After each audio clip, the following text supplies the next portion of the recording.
Now. Well, brilliant. Thank you very much, everyone, for joining us this afternoon. This is the Cambridge University History Society event. We're delighted for you to join us here. We're delighted to be joined by Professor Roderick Beaton of King's College London for an event on the history of Greece, based on his recent book, published in 2019, A Greece Biography of a Modern Nation. Professor Beaton is an alumnus of Peterhouse, Cambridge, and has published widely on Greek culture, literature, and history. So it's a fantastic event. Brilliant. Well, thank you very much, Professor Beaton. The sort of virtual floor is yours. My pleasure. Can you see me? Yes, we can see you. Excellent. Right. Well, thank you very much for the invitation to the Cambridge University History Society, Sebastian, and for your kind introduction. It's a great pleasure to be with you all, albeit virtually. And one of the delightful things about this new Zoom world is that, unlike an audience, I'm staring at a screen in my study at home, and I've no idea who's out there. But wherever you are and whoever you are, welcome. And it's a great pleasure to be talking to you. Well, the story I set out to tell in my book about Greece is the story of how Greece became modern. It's a story that I argue is far too little known, let alone understood, in the world today. And proof of that was evidence. It was in evidence all over the international media during the financial crisis that began 10 years ago and ended probably, perhaps, last year.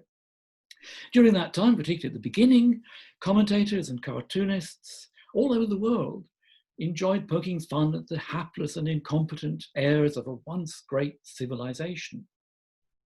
Now, it doesn't require professional or student historians, as you all are, to realize that that once great civilization actually came to an end a very long time ago, some 2,000 years ago. Where, you might think, has everybody been since? Well, specialists, I'm sure there are many of them listening now, specialists, of course, know the answers to that question. You know that today there are many excellent histories, both of the Byzantine millennium and of the shorter but event-packed centuries that saw the formation and the development of the Greek state, first of all as the Kingdom of Greece, and latterly as the Hellenic Republic. But outside the Greek-speaking world, or beyond the reach of specialist historians elsewhere, all this, I'm afraid, rather passes most people by.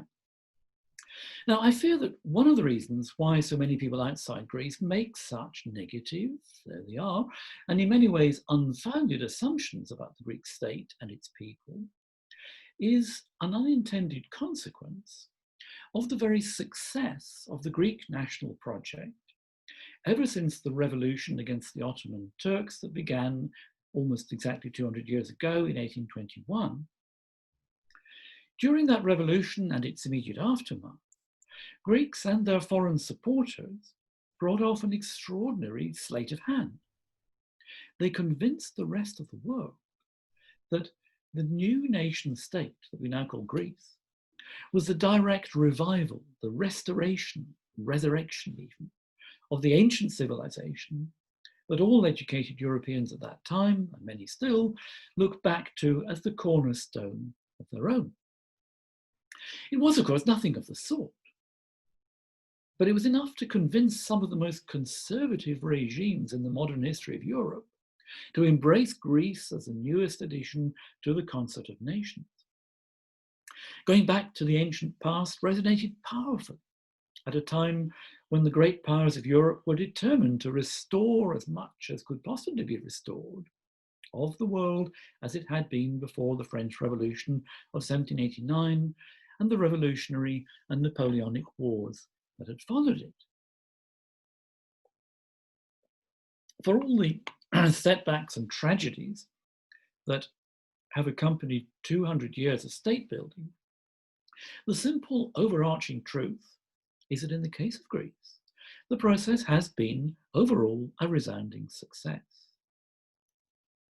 And here are a few emblematic moments on the screen. Despite its endemic problems, which are there at the beginning and still exist, The Greek state has continued to function ever since it was first formally established in 1832. During the first 100 years of its existence, it expanded its borders. During the second 100, it greatly strengthened its democratic institutions and consolidated its place in international alliances. Consider the fate of some much bigger players on the European stage during the same 2 centuries. The Ottoman Empire, the Russian Empire, the Habsburg Empire, not to mention others that have come and gone. Remember the USSR, going back a generation, the German Third Reich, or think of Czechoslovakia, Yugoslavia. Where are they? So that success story has no doubt continued to be fueled and supported by assumptions, however lazy they may be, about Greece's ancient heritage. But the people who made that happen, who built that nation state and made it work, weren't the ancient Greeks. Notoriously, a political state is the one invention that the ancient Greeks failed ever to make. Today's Greek nation state isn't only a success story, its success is due to the decisions and the words and the actions of modern people in modern times. Theirs is the achievement that has come to be so easily, indeed I would dare to say lazily, overlooked. Not least, it has to be said also, by Greeks themselves. And if you like, we might talk later about what I think the reasons for that might be. In my book, I set out to tell that story in a way that gives credit to that achievement and to the people that made it possible. When it came to writing what I called the biography of Greece as a modern nation, this meant giving rather more attention than is common in many history books to what might broadly be termed arts and culture. I wanted the reader to be able to eavesdrop, as it were, on how the subject of the biography, in this case a nation state, thinks and feels, not just what it says and does. So poetry, fiction, visual arts, music, both traditional and popular, and film, naturally had to have a place in the story. And one difference between the biography of a nation and the biography of an individual, as I pointed out in the introduction to the book, is that more often than not, a biography only gets to be written after the subject has died. The biographer has a full, completed life to look back over and can therefore look for patterns that might not have been visible while the person was alive. Well, fortunately, there's no question of the imminent or possibly any time demise of any nation state. The subject is very much alive and well as we speak. So as a biography, it's perhaps more like a celebrity biography, a genre whose obvious limitation is also built in. Precisely, if you tell the story of a celeb, you don't know how that's going to end either. I accept that limitation in this case too.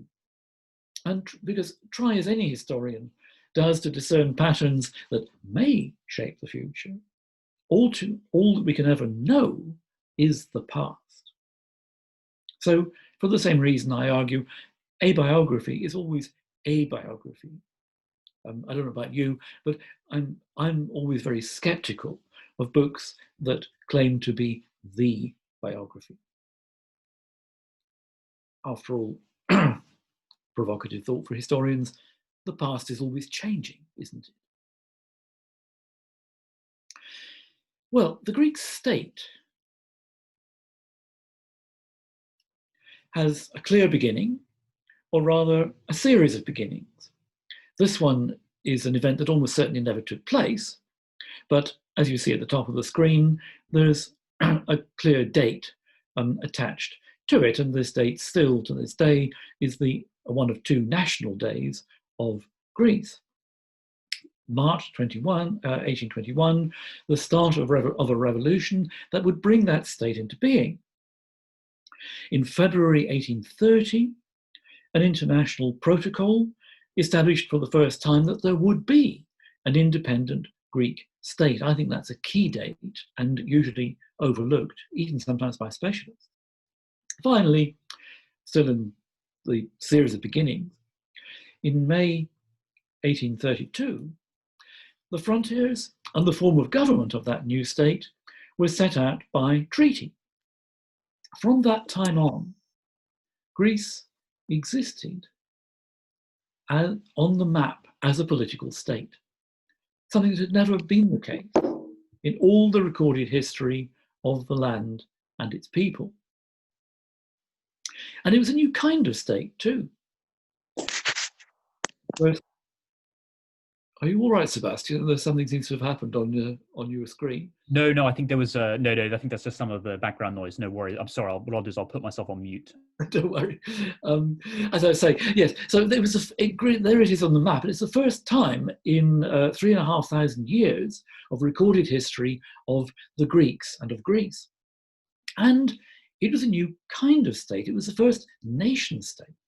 This was a type that had already begun to emerge in the Americas, and later would become the norm throughout Europe too.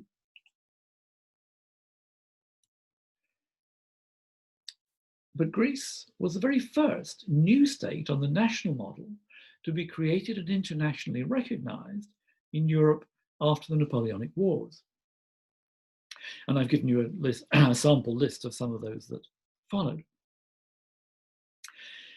And I never tire of pointing this out because no history book that I know of actually gives this fact its due. So much for the Greek state, but what about the Greek nation?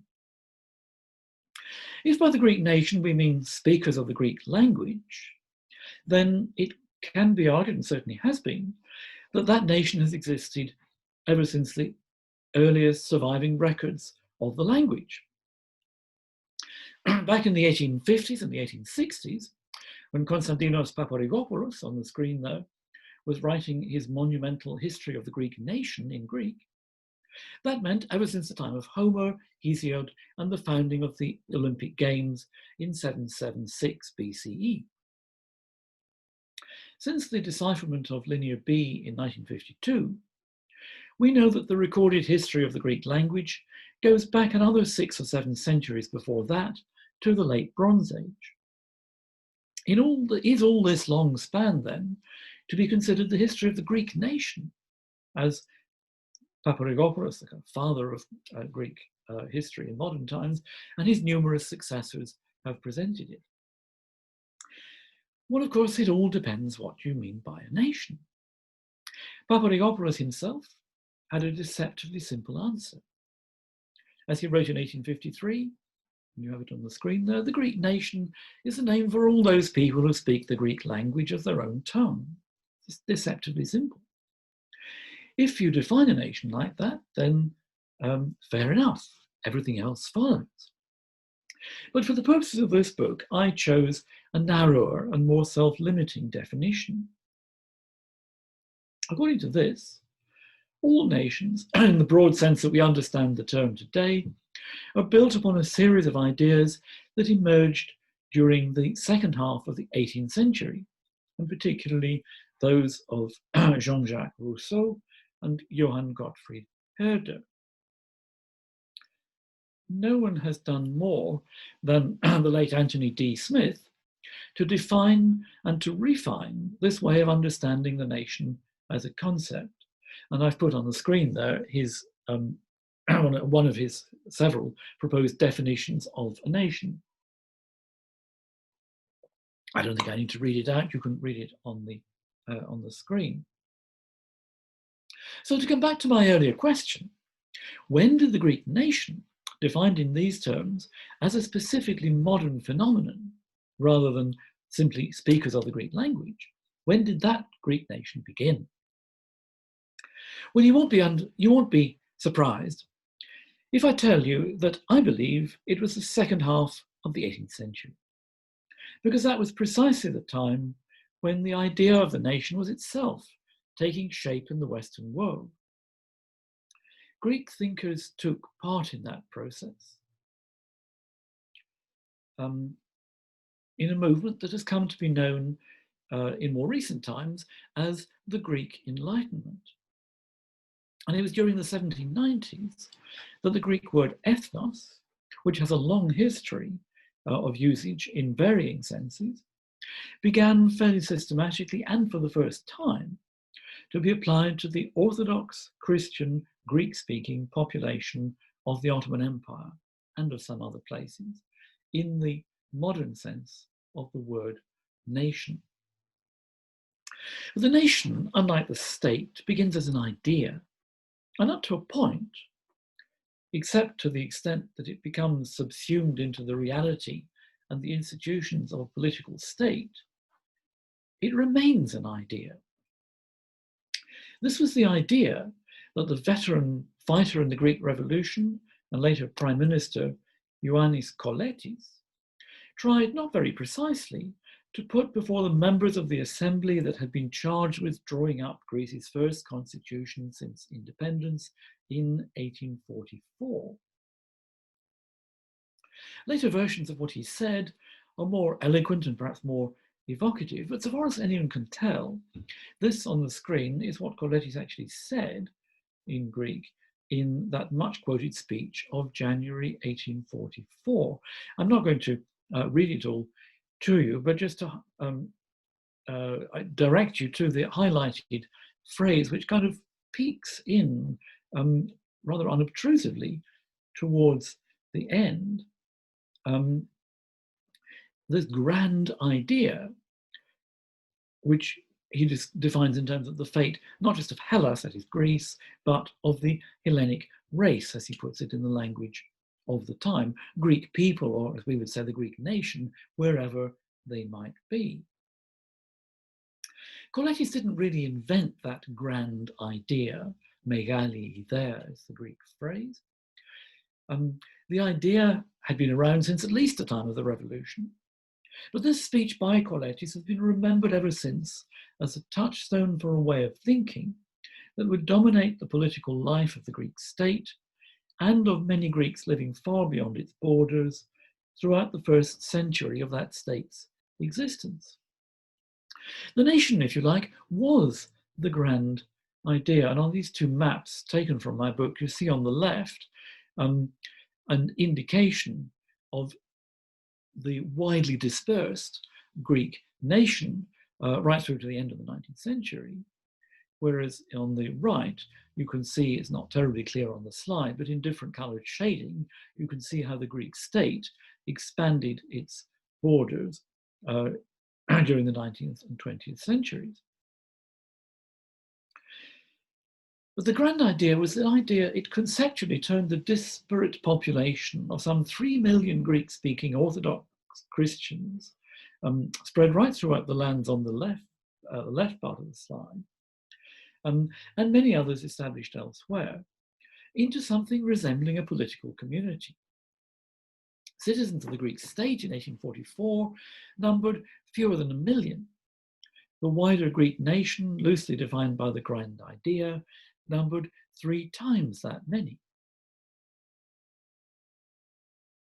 The grand idea would gather momentum from the 1840s until the early 1920s.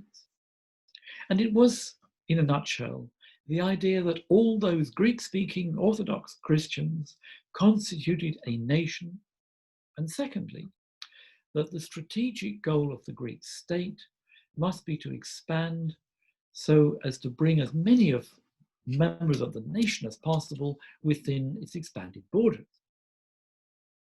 But after more than half a century, in the early 1900s, the state was still too weak, both militarily and economically, to bring that about. And the nation was still too dispersed and politically inchoate to take any kind of concerted initiative either. The end game for the grand idea of expanding the state came in 1922. Instead of the state expanding to encompass more of the nation was forced to collapse in upon the state. The Treaty of Sèvres on the left, or at least on the picture on the left shows the lands awarded to Greece by the Treaty of Sèvres in 1920. That treaty had awarded to Greece significant territorial gains in eastern Thrace and western Anatolia. But that treaty was never ratified.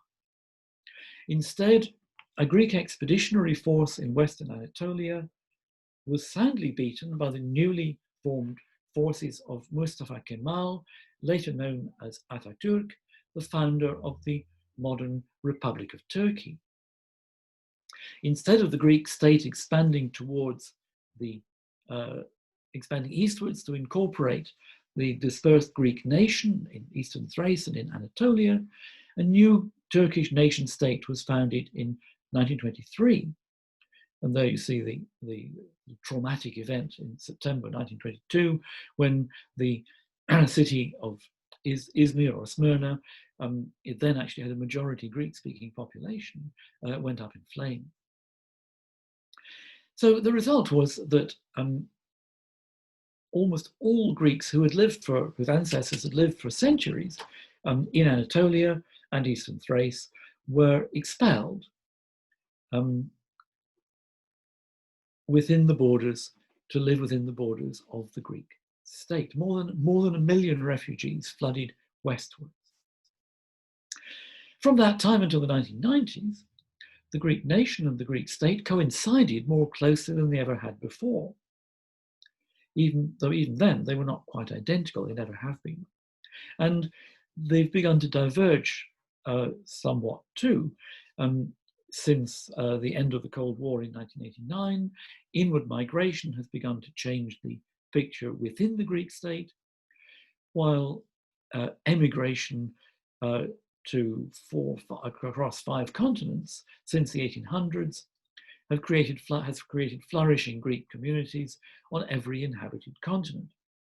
So the enfolding story of the Greek nation and how it interweaves and intersects but never is quite identical to the Greek state is by no means over in the 3rd decade of the 21st century.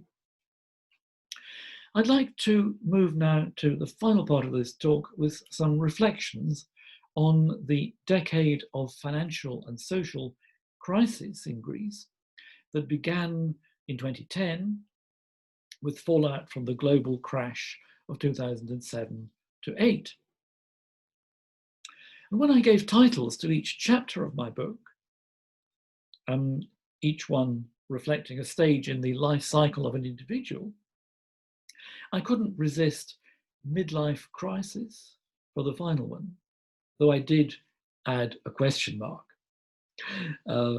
It's now possible to reflect on that decade with a greater degree of hindsight than was possible even a year and a half ago when my text went to press.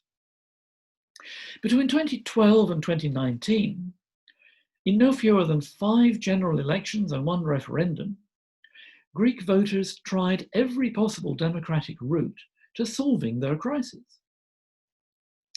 To what extent any or all of the resultant governments can be credited with its eventual solution is perhaps debatable. In the election of July 2019, the centre-right New Democracy Party won a clear mandate. And one consequence of that was to restore a parliamentary duopoly that had served the country well until it was disrupted by the crisis in 2012. It seems to have been restored, although configured slightly differently from how it was for the previous 40 years of remarkable political stability in a country whose earlier history had not been that politically stable. Today, it really does seem as though a decade of financial, social, and political crisis has finally come to an end, to be succeeded, of course, by others, COVID-19, and the still unsolved crisis caused by the arrival of hundreds of thousands of refugees, asylum seekers from many parts of the world who arrive on Greek shores from Turkey and across the narrow land border from Turkey too. Well, despite the jibes in the world's media and the prognostications of doomsayers, I'd like to end on a positive note by thinking about some of the bad things that didn't happen. I hate to tempt fate, but here goes. And on the slide, I'm showing just two very conspicuous success stories of Greece, spectacular success stories of Greece during those years of crisis. And it's also worth noting, as is clear in the names on the slides, that these two state-of-the-art, absolutely brilliant and beautifully managed cultural centres were both founded not by the Greek state, which of course by these dates was close to bankruptcy. It was founded from the legacy of Greek ship owners in the international ship owning world. And that's another story. I didn't have time to say nearly enough about it in my book, but it's one that I plan to come back to. How much Greek wealth was created all over the world by the great success story of Greek shipping is all, of course, offshore. But the cultural foundations established by the heirs of Aristotle Onassis and Stavros Niarchos have donated these wonderful centers of cultural activity and promotion of Greek culture and awareness of Greek culture in the sadly impoverished Greek state of the decade of crisis. But I said, so that's just to explain the slide. Just to mention a number of things that bad things that might have happened, but mercifully didn't, and touch wood, still won't. People said there was going to be a chaotic Grexit. Greece was going to crash out of the Eurozone, and the Eurozone, maybe even the whole European project might fail. Well, Grexit morphed into Brexit, and look which one happened and which one didn't. But Greece may have been near bankrupt and certainly suffered, indeed at the hands of European institutions in a way that are far greater than probably any other member of the European state, except perhaps Cyprus. But even so, they didn't bail out, they didn't jump, they didn't bring it down, and Greece is still in there. And the European institutions are flourishing too. And indeed, I argue in the book that both Greek and European institutions are stronger for the testing time that the Greek crisis forced both Greece and the Central European institutions to go through. Public order did not break down, despite great tensions and some, it has to be said, horrific scenes on the streets of Athens, particularly in 2010 and in 2012. Civil institutions haven't broken down either, as they did in Greece in the 1940s. Nor, despite things we hear about other countries, and some of them not so very far from home, nor have democratic institutions. Parliamentary elections actually showed the way out of the crisis. There was not a crisis of democracy and democratic institutions, as there may be elsewhere. At its height, Greeks did experiment briefly with various brands of populism. There was a populist government led by a far left party, which then morphed into something rather less far left, and the shocking phenomenon of the neo-Nazi party Golden Dawn, which as recently as last month was actually proscribed by a criminal prosecution in Greece as a criminal organization masquerading as a political party, and some of its leading members were actually jailed, not for their somewhat undoubtedly or extremely repulsive beliefs, but for proven acts of violence, intimidation. So populism in extreme forms was there. Golden Dawn in several elections won about 7% of the popular vote, and Syriza actually formed the government, and it was a far left government for about 6 months. But Greeks pulled back from that brink. And the 2019 election, which happened too recently to get into my book, showed a marked shift back towards the centre, towards consensus at home and the reliance on rule-based international systems abroad. Perhaps the Greek electorate of a year ago, a little over, was actually ahead of its times. Finally, the story of how Greece has become modern can be summed up as a tale of two debts. On one side is the cultural debt, first identified by idealists such as the Greek Panayotis Soutsos on the slide there, hailing the young, soon-to-be King Otto of Greece. This is a debt owed collectively by our entire modern civilization to the legacy of ancient Greece. The other, and going back just as far, is the long series of financial debts to foreign creditors, first chalked up during the revolution of the 1820s, and now most starkly revealed by the bailouts of 2010, 2012, and 2015. Today, the power of the world's financial and political institutions seems bound to outweigh any claims that could be made on the cultural side of what Europe owes to Greece. But in hard-headed practical terms, the two debts can't really be considered equivalent. But I suggest they are symmetrical in this. Both are too large ever to be repaid. In the meantime, and in conclusion, to invoke the words of the poet George Seferis, writing 70 years ago, Greece is travelling, moving onwards. The story continues, as it must, beyond the midlife crisis and its resolution in 2019. How Greece has become modern. Think of it perhaps as a work of bricolage, as in this image from a bric-a-brac shop that I spotted a few years ago on the road from Corinth to Nafplio. So with that possibly slightly tongue-in-cheek or flippant, irreverent anyway, image, I come to a close. Thank you for listening, and I'm delighted to answer your questions, Sebastian, and any that can be filtered to me from our watchers out there. Thank you.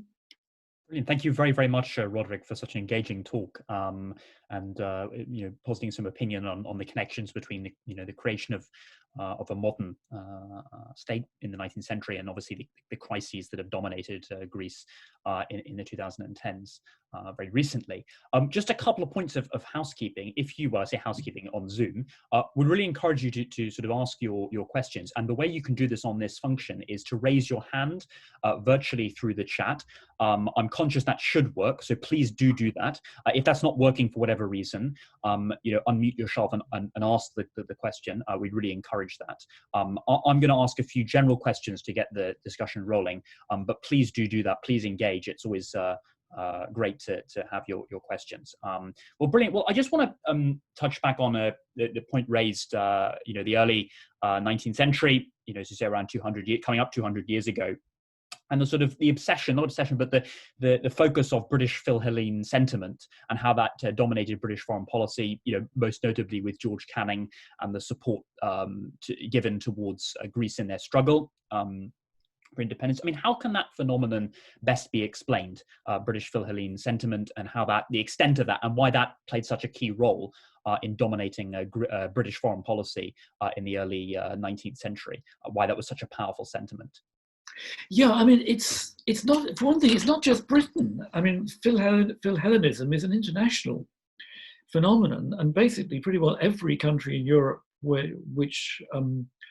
certainly every country in Europe which had any kind of free press, also was the home of volunteers who played some part on the ground, actually, fighting alongside the Greeks. These are quite small numbers, but in all these countries, vastly huge numbers, I mean, hundreds and perhaps even thousands, organized pressure groups, lobby groups, knitted balaclavas for Greek soldiers, from that to writing letters to the Member of Parliament, and a lot of, it was kind of the early days of the Fourth Estate, and the press. It's kind of testing time for the power of the press. And in many countries, including Britain and the United States too, the press became a powerful instrument in shaping eventually government. opinion. And that brings me to my second, the second prong of your question, because I mean, Britain, again, not alone, was actually very reluctant to change its policy overtly in favor of Greece. Increasingly, particularly Britain, but other countries too, began to turn a blind eye to its citizens, who actually went as volunteers. And when it reached the level that Lord Byron, who was probably the most famous individual in Europe at the time, was was known to be in Missolonghi with the insurgent Greeks, the Ottoman government did actually make a formal protest to the British ambassador in Istanbul, saying, what kind of neutrality is this? Because in the Ottoman world, it's inconceivable that one of your nationals could be involved in a war in an unofficial capacity. But it also kind of gives the lie to the Britain officially was neutral and was kind of negatively neutral, and certainly refused recognition to Greece until 1830. So there's it's kind of a delicate balance, and different countries do it in different ways. But it's really not until the middle of the decade, about 1825 and 1826, this is when the empire sort of proverbially strikes back. And it's often not realized, how close the Greek Revolution, the Greek state, came to extinction at that point between 1825 and 1827. So that was the point when it really did become crucial for the great maritime powers of the time to take a hand. And I do think, slightly broadening the question, that one of the great successes of the Greek, of some among the Greek leadership at this time, was very persistently and very intelligently to internationalize the conflict, to dangle sweeteners in front of the representatives of the great powers, particularly Britain and France. This is basically how the notorious Eastern question came into existence. The argument goes basically, the Ottoman Empire is on its last legs. Well, we know it wasn't, but even so, we're winning this battle. If the Ottoman Empire is tottering, do you want to see Russia fill the vacuum? So the Greeks very cunningly played off the rivalry among the three maritime powers at that time, Britain, France, and Russia, and it worked superbly. The decisive battle of the Greek Revolution was one in which no Greeks and very few Turks actually took part at all. It was the war between the combined fleets of Britain, France, and Russia on one side, and Egypt and the Ottoman Empire on the other. Thank you very much for that. And just to broaden that out, you were talking a little bit about the internationalization, and particularly in Greek modern history. And I think one of the things that had been pointed out or raised in your book was that there's a contested national identity that comes up consistently. Particularly, we take one example in World War I, division between king and prime minister about where the country should position itself, and also in the Cold War, the struggle between Marxist and non-Marxist forces in Greece. Why was Greek national identity so contested? But against the backdrop of a Western and Eastern split? Well, exactly. There's two sort of strands to that. One is, one that I do sort of try to tease out a bit in my book. It is this thing of facing two ways that, and it goes right back to Greek history. So, for historical reasons, ancient Greece is always thought of as sort of Western heritage. On the other hand, the Byzantine Empire was also a Greek-speaking state with the Orthodox religion, and more directly a sort of direct ancestor of the modern Greek, the modern nation, the Greek nation in modern times, was the Eastern branch of Christianity, and so in opposition to the West.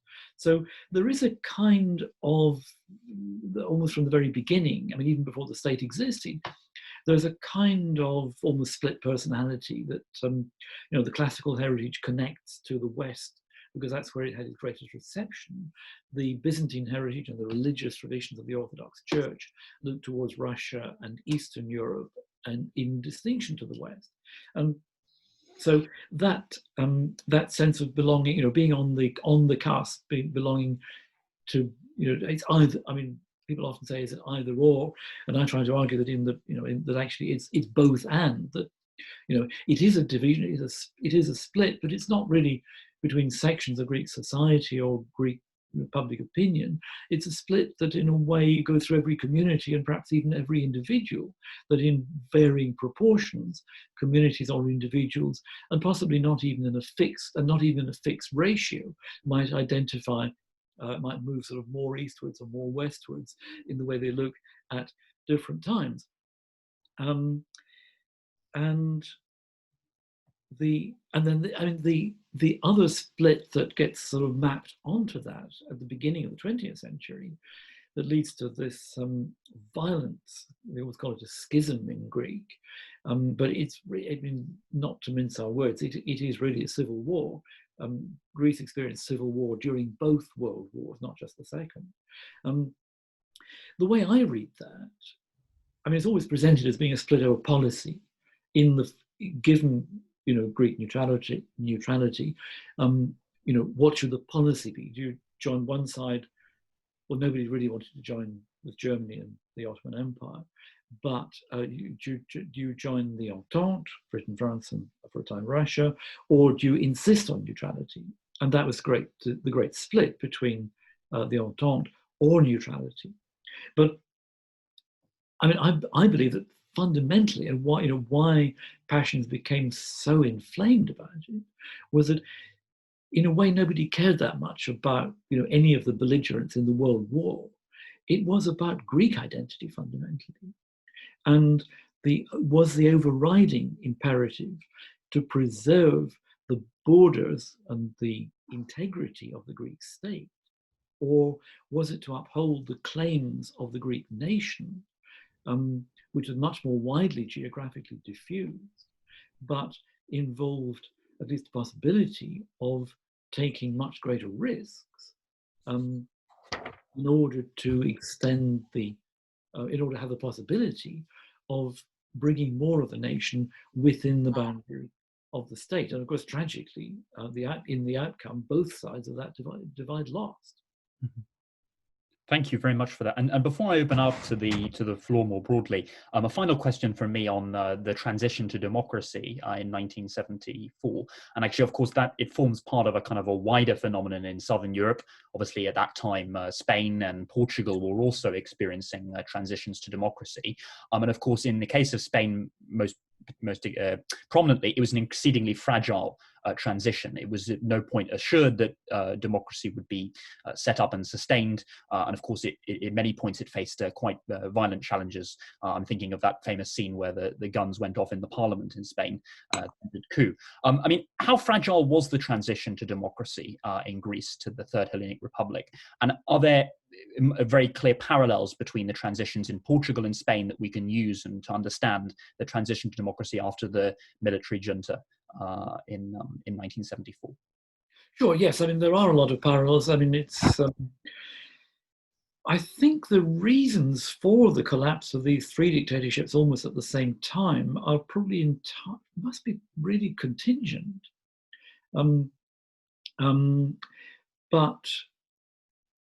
I'm honestly not sure about that. It's something that, and obviously, I mean, I don't claim any expertise on the comparative dimension there.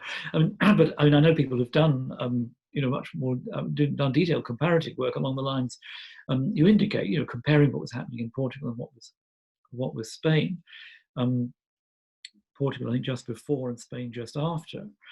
But I was there at the time, and it felt as an extraordinary moment of history. And actually, from what I've read and heard, I think it probably was more like Portugal than like Spain, because I think within 24 hours it felt irrevocable, and it would have been hard at any point really to envisage it going back. Certainly, there was never any firearms in the Greek Parliament, but although it's always, I think, really been rather covered up, or at least closed over. I mean, I think I've been told, or I've read, that there were at least 3 plots during the premiership of Konstantinos Karamanlis, the first democratic prime minister after the fall of the Junta, there were at least 3 military plots to re-establish military rule. And I think it's very widely accepted that the personality and the political strategy of Karamanlis, who I think very much modelled himself on General de Gaulle at that point, that was actually instrumental in ensuring that the transition was, at least on the surface, smooth and unbroken. But we learned to some extent at the time, and to some extent in hindsight, there were rocky moments, but it certainly it didn't feel fragile, and I don't think, in hindsight, that it seriously was as rocky as Spain. I mean, for it to take one example, I mean, all the leaders of the military dictatorship were put on trial a year afterwards, and they were all sentenced to long prison. So, I mean, they all died in prison, actually. There was nothing like, this Franco memorial that, he's only just recently been moved from. So there,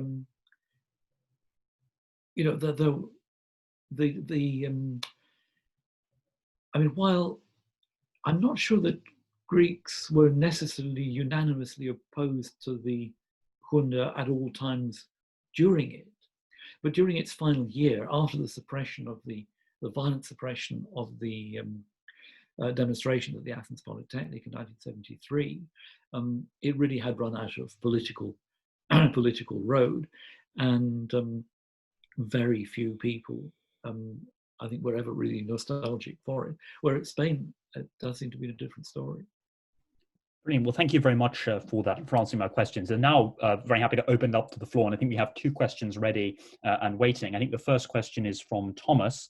So Thomas, if you can unmute yourself, I'm happy to unmute you, but if you can unmute yourself, please do so and ask your question. Can you hear me? Yes, we can hear you. Thank you, Sebastian and the CLIO for this event, and thank you, Professor Beaton, for this wonderful talk. And my question revolves around this idea of the Neo-Hellenic Enlightenment that was mentioned, although briefly during your presentation. And I know it is a huge topic, but I'd love to hear more about your views on this thing. And my question basically is how much this was a thing, really, meaning to what extent did Greece really internalize and adopt it successfully, the ideas of enlightenment as they were born in Europe, and to what extent did it diverge from them? And if it did diverge, how can this divergence explain the problems that Greece has faced in modern times? That is pretty much it. And I know it's a huge topic of discussion, but I'd like to hear your views on it. Thank you. Sure. I mean, it is a big topic, and it's not one that I don't claim to be an expert on the Greek Enlightenment specifically. There is my colleague at the University of Athens, Professor Paskalis Kythromilidis, has made a lifetime study of this, and his 2013 book, Enlightenment and Revolution, is one I would really recommend to anyone who's interested in following up that subject further. But it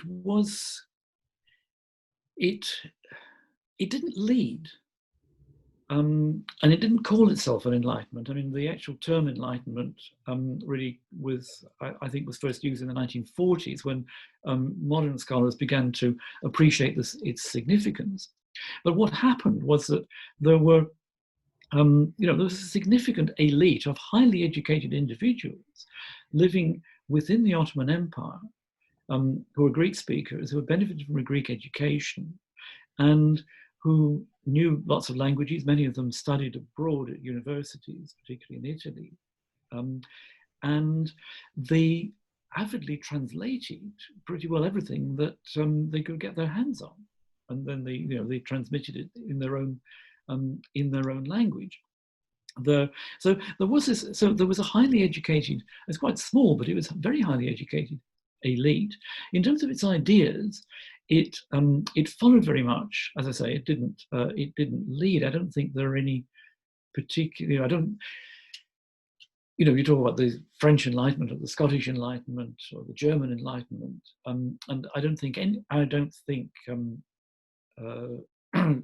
Pascal may disagree with me on this, but I don't think anyone in the Greek Enlightenment quite can be sort of singled out as being of the same stature. So they were they were a channel for Western ideas to reach into the very large and and less, but still moderately educated Greek society within the Ottoman Empire.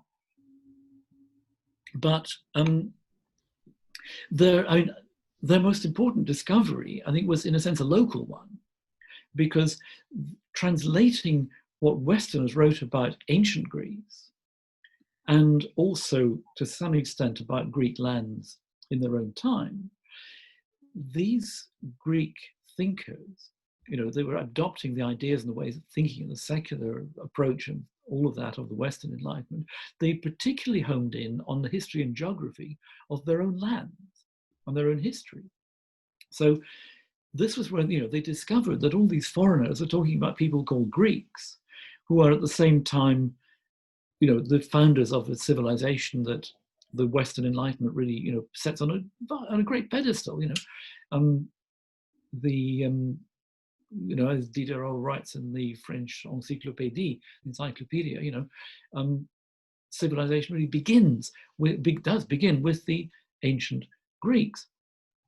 And so these Greek thinkers are thinking, it sets in motion a way of thinking about themselves that was different from the inheritance that came to them through the Orthodox Church and through the Byzantine historical legacy. Because up until the end of the 18th century, almost all people who were Greek speakers and who were Orthodox Christians, they didn't call themselves Hellenes, which is the Greek word for Greek. They called themselves Romii, which means Romans. This was what the Byzantines had called themselves, because Byzantium was the heir to the Roman Empire. It was sort of natural. It was natural. So I think the significance of the Enlightenment, of the Greek Enlightenment, is really, that's where the reinvention of the Greek nation as the direct heir and successor and revival of ancient Greek civilization. And it's through this movement that the ancient terms, Hellas for the country and Hellenes for its people, came to be revived in quite a short time, between the 1790s and the 1820s. And that takes a bit of a leap of the imagination, because nowadays, certainly, every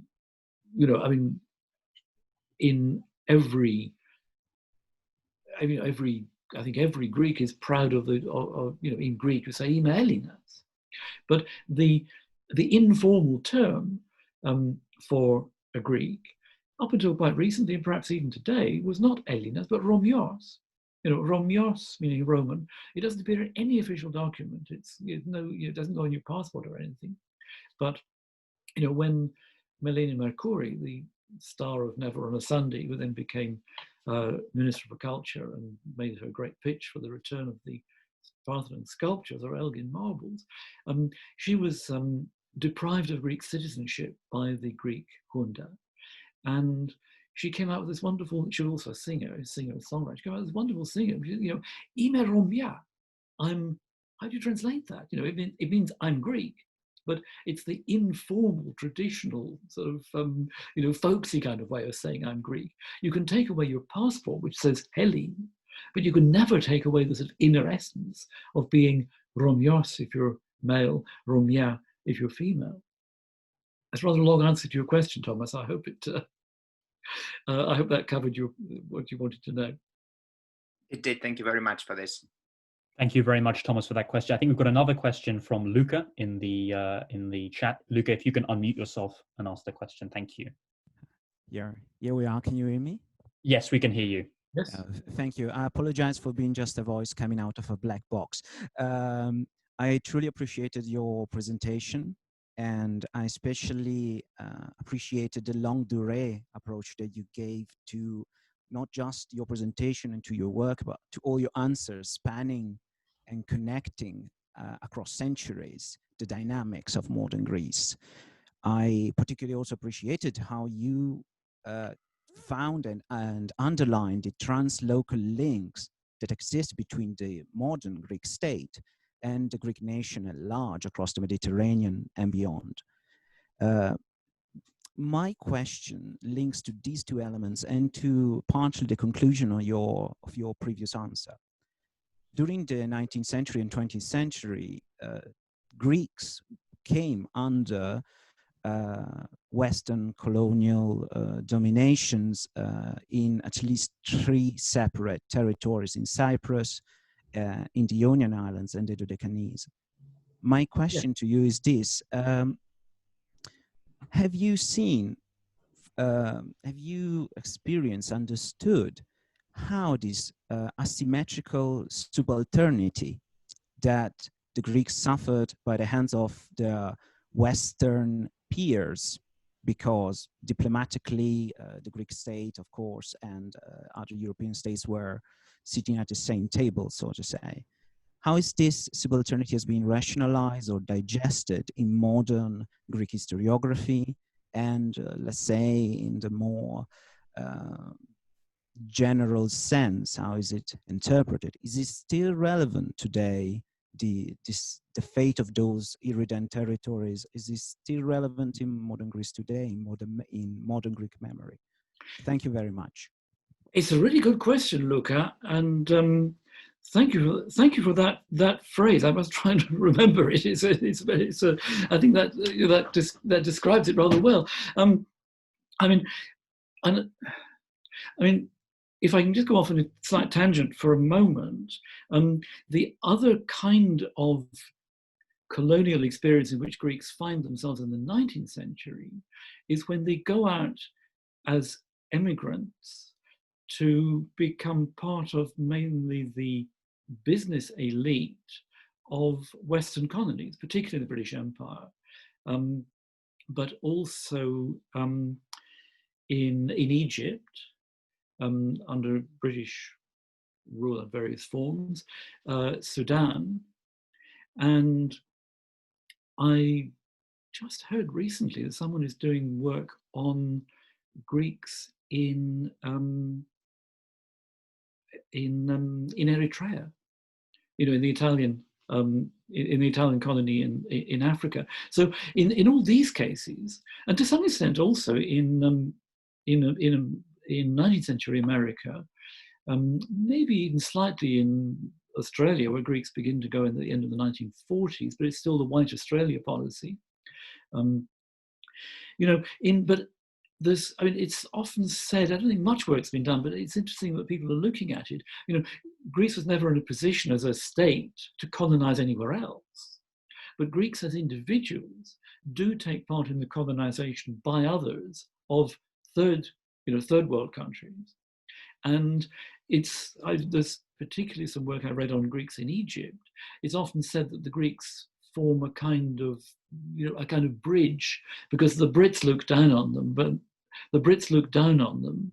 the Egyptians in certain contexts look on them as sort of closer to themselves. Whereas the Greeks sadly still look down on the Egyptians. So it's quite a complicated sort of tiers of subalternity, I suppose. But you're right. These 3 cases you mentioned, the Ionian Islands, British rule for 50 years in the 19th century. Cyprus, it's British rule from 1878 to 1960, and largely forgotten now, but it shouldn't be. The Dodecanese under Italian rule from 1912 to 1944, 45. So it's, and I think, the answer is it's actually significantly different in all of these. My guess is, just from my own experience, I think probably the Dodecanese is the one where you'd hardly, I think, sorry, Luca, but I think you'd hardly know no, it's not fair. You'd hardly know the Italians were there. I'll tell you there's a great exception to that, and that's in the town of Rhodes, because it was under Mussolini, the ruined castle of the Knights Hospitaller of St. John was reconstructed and apparently it's a rather imaginative reconstruction too. And there's all kinds of inscriptions on it, you know, relating to the fascist era as well. It's a fascinating, you know, window on a bit of history.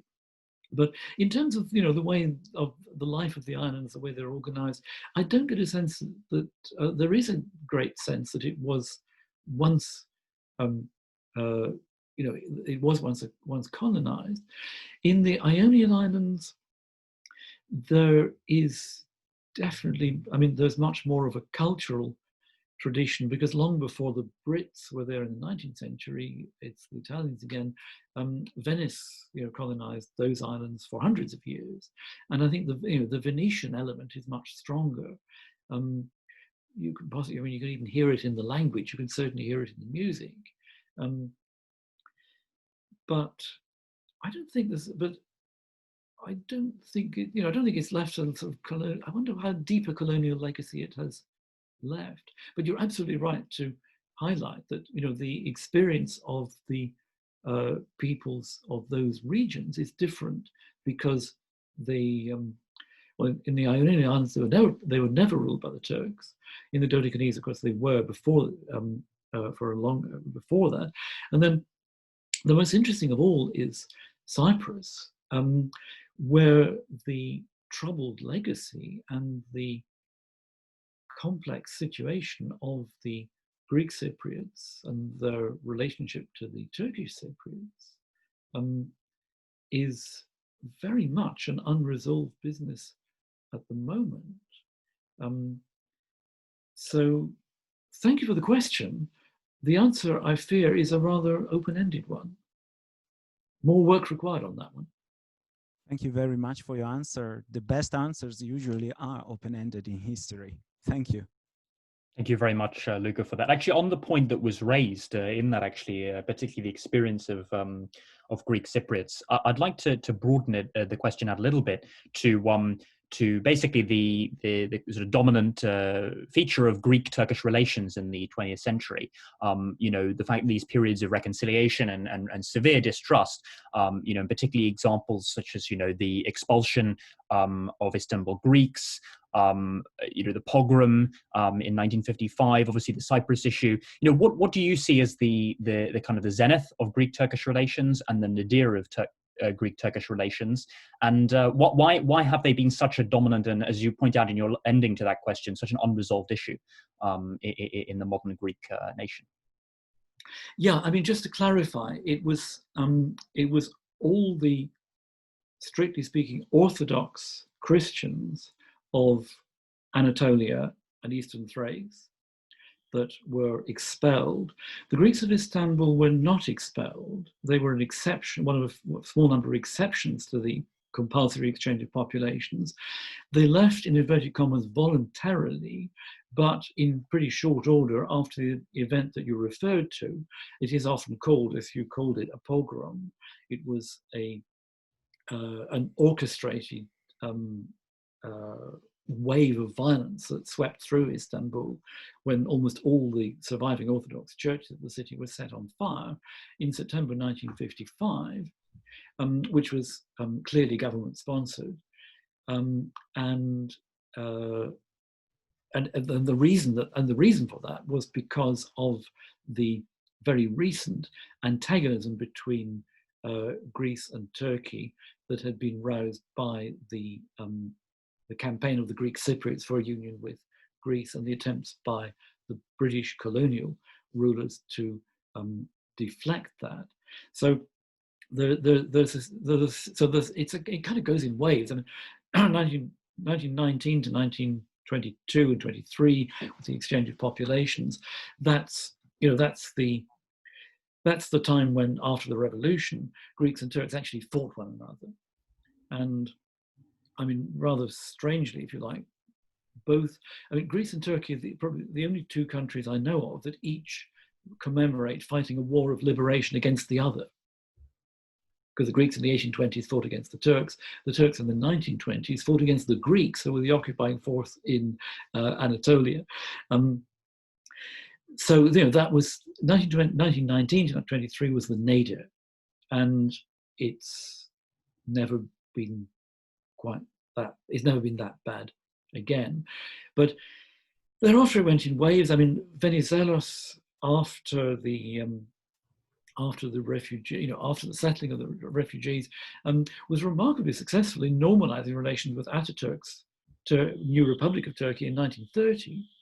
And from 1930 until the mid-1950s, relations were surprisingly, much better than we remember today. And I mean, Turkey, which was neutral throughout almost all of the Second World War, became a conduit for Greek volunteers to escape through Turkey to join up with Allied forces in the Middle East during the Second World War. And it's fairly clear the Turkish authorities turned a blind eye to this. And there are stories of Turkish locals and fishermen on the Western and the Aegean seaboard actually evacuating Greek would-be fighters in the Second World War, and indeed some British servicemen as well.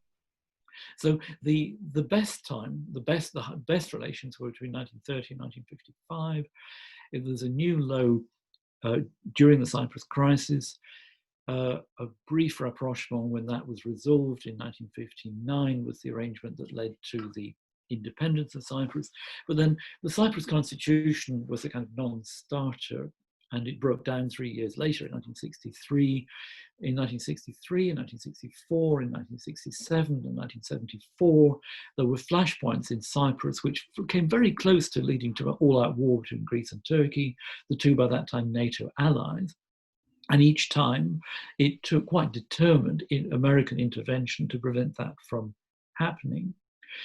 Then a new strand after the discovery of oil at the end of 1973 in the Aegean and off the coast of Cyprus in 2011 has led to an endless series of disputes about rights of exploration and exploitation of the seabed. There's a related dispute in the 1970s about control of airspace. And I think as far as civilian aircraft is concerned, that was resolved reasonably quickly. But I mean, for something like 40 years, every day in the Greek press, you read about the number of incursions into Greek airspace by Turkish fighter jets and how the Greek Air Force has scrambled from its bases to escort them out of Greek airspace. So that's a kind of running, this kind of running kind of game of cat and mouse in the skies. It's still going on. And there are actually, I mean, there's been the last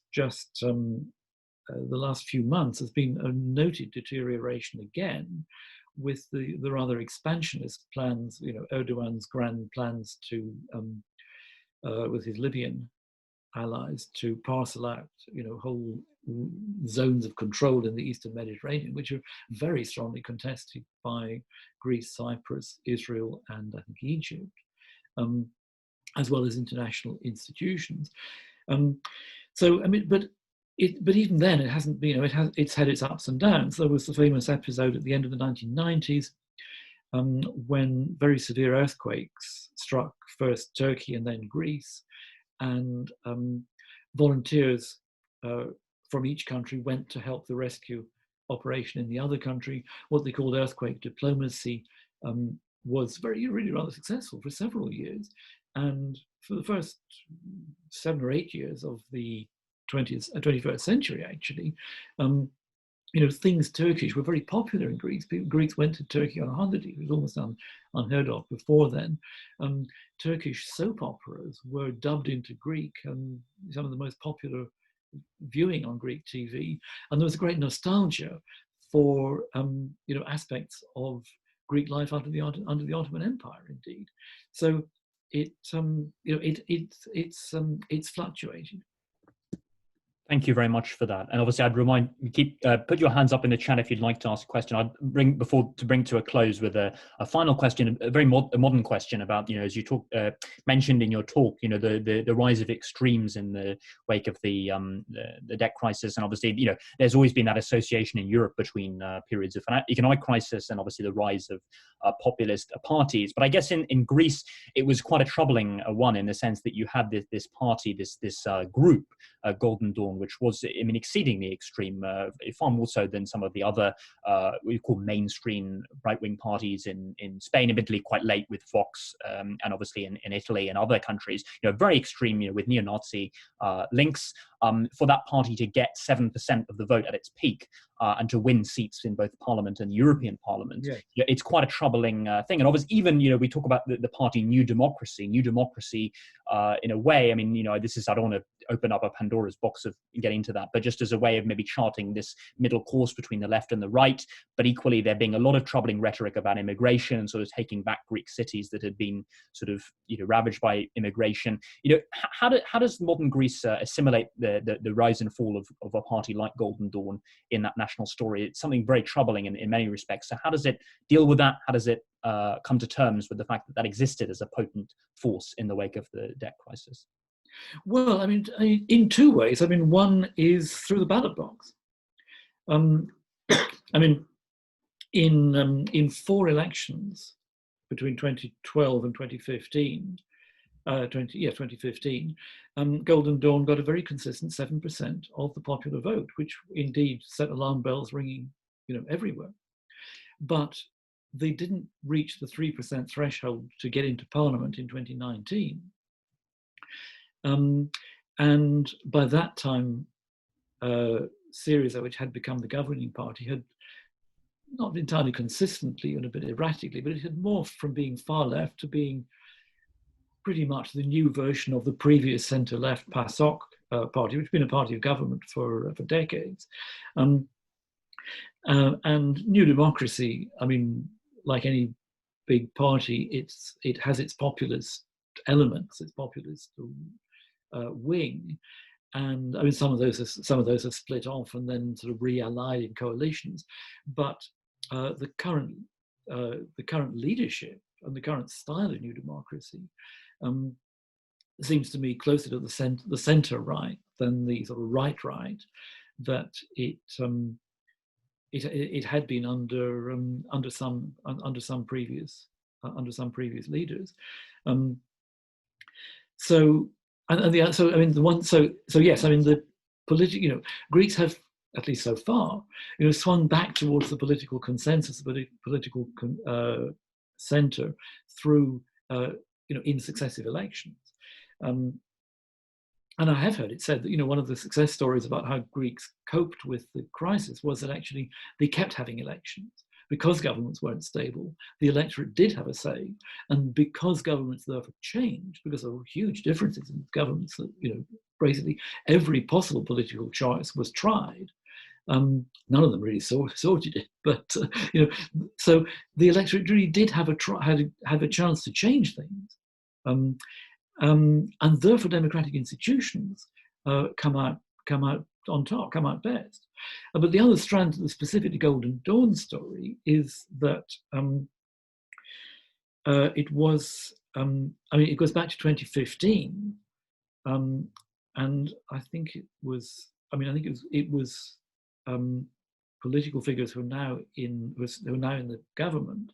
They weren't in government then. Actually took the initiative in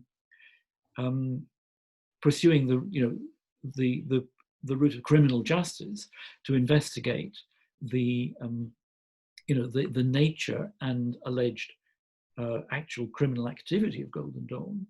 And I mean, for years, it was considered scandalous that it took so long, as the criminal proceedings began in 2015, they ended in October 2020. But and Greece does not have a politicized justice system. It's as far as I understand, it's pretty exemplary in that way. So I mean, it was a political decision to move this towards the courts. But once it was into the realm of the courts, it was a judicial judicial process. So you've got that that two-pronged attack on Golden Dawn, which has, touch wood for the time being, really removed that group from the picture. There's a great deal of speculation, of course. I mean, where one disappears, another perhaps crops up to take its place. But the other thing that I did say it in the book, actually. I think it's an important point, not always made about Golden Dawn. Greece has only ever had one fascist or neo-Nazi party. It's had fascist governments, but neither the Metaxas dictatorship in the 1930s nor the Junta in the 1960s and 70s arose out of a political movement at all. These were imposed by the military. They were imposed, from right outside the political system, and they never really, they never had any political organization or political sort of face or indeed political support. Which is not to say they weren't, they were certainly tolerated in some sectors, particularly Metaxas, possibly even welcomed. But, unlike the Nazi party, the Nazis in Germany or the fascists in Italy, there was no political structure behind these far-right governments. The Golden Dawn was the only significant movement of that sort. So in that sense, it appeared very late on the scene. And if indeed it doesn't reappear, it didn't last very long. Perfect. Well, thank you very, very much for the talk, the Q&A, and for such a wonderful session this evening. It's been a great honor to welcome you to, unfortunately not in person, but still a fantastic event nonetheless. And thank you so much to everyone who has turned out on the call. I was surprised to see that actually we got a mention from the Greek embassy in the UK. So that was certainly a surprise to me, and a fantastic surprise to sort of broaden our net, particularly as we're keen to sort of expand our society, and a fantastic event on modern Greece, charting the tensions between the Greek state and the wider Greek nation, and also some particularly, how we can situate modern developments in the wider narrative. And so I'd like to thank Professor Beaton for that wonderful talk and for staying for the Q&A. And I'd like to thank everyone else for turning up. You can stay in touch with the Cambridge University History Society. We run a series of events frequently. Stay tuned, and obviously you can join whenever you want. But thank you very much, Professor Beaton. Thank you. Speak soon. Bye-bye. Bye-bye, everyone. Thank you.